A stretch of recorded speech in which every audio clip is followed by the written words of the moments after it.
বর্ষবরণের প্রস্তুতি তুঙ্গে সমুদ্র সৈকত দীঘায় পর্যটকদের জনজোয়ারে ভাসল রবিবাসরীয় দুপুর।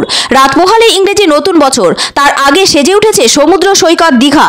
মনোরম পরিবেশ থাকায় হাজার হাজার পর্যটক নতুন বছর সেলিব্রেট করার জন্য এসেছে দীঘায়। ওল্ড দীঘা, নিউ দীঘা সমস্ত জায়গায় পুলিশ সজাগ দৃষ্টি রাখছে।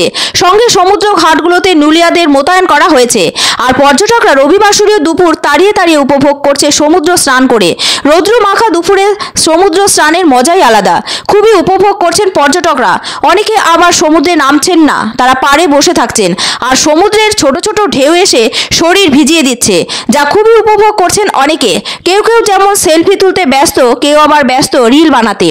আসলে সমুদ্র সৈকতের মনোরম প্রাকৃতিক সৌন্দর্যে রিল বানানোর মধ্যে যেমন আনন্দ রয়েছে, তেমনই সেই সব রিল আরও বেশি আকর্ষণীয় হয়ে ওঠে।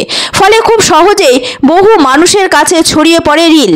শুধু এই রাজ্যের নয়, বাইরে থেকে বহু পর্যটক এসেছেন এই সমুদ্র সৈকত দীঘায়। দীঘাতেই আগামী বছর গড়ে উঠবে বিশাল এক জগন্নাথ মন্দির। সেই মন্দির গড়ে উঠলে দীঘার প্রতি পর্যটকদের আরও আগ্রহ বেড়ে যাবে।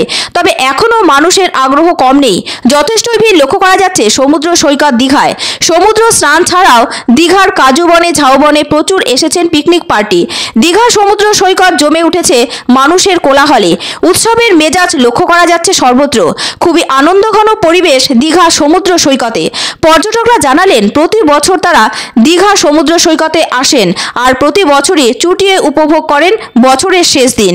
এবারও এসেছেন, তবে অনেক পরিবর্তন লক্ষ্য করা যাচ্ছে।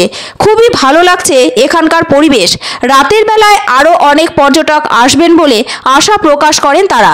2024 সালের 1 জানুয়ারি তিল ধারণের জায়গা থাকবে না সমুদ্র সৈকত দীঘায় বলে জানান তারা।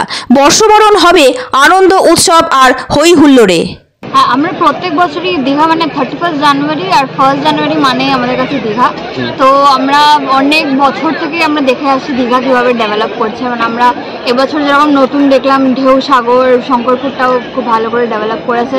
তো এইগুলো নিয়ে আর যে লাইব্রেরিটাও যে ক্রিয়েট করেছে, এটাও একটা বেশ ভালো লাগলো দেখে।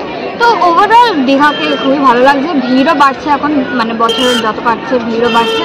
তো ওভারঅল খুবই ভালো লাগছে। এবারে একটু কম কম লাগছে, হয়তো আশা করছি 31 তারিখে আরও লোকজন আসবে। ভালো লাগছে, ভালোই সেজে উঠেছে, আরও সাজবে হয়তো। বছর আমরা সাধারণত এখানেই সেলিব্রেট করি, ভালো লাগবে। আর একটু পরিষ্কার হলে ভালো হতো। এখন মিসিং রয়েছে, পরিষ্কার আরও মেনটেন্যান্স দরকার।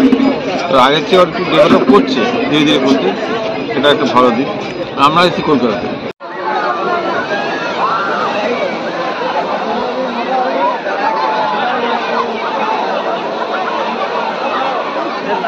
হ্যাঁ হ্যাঁ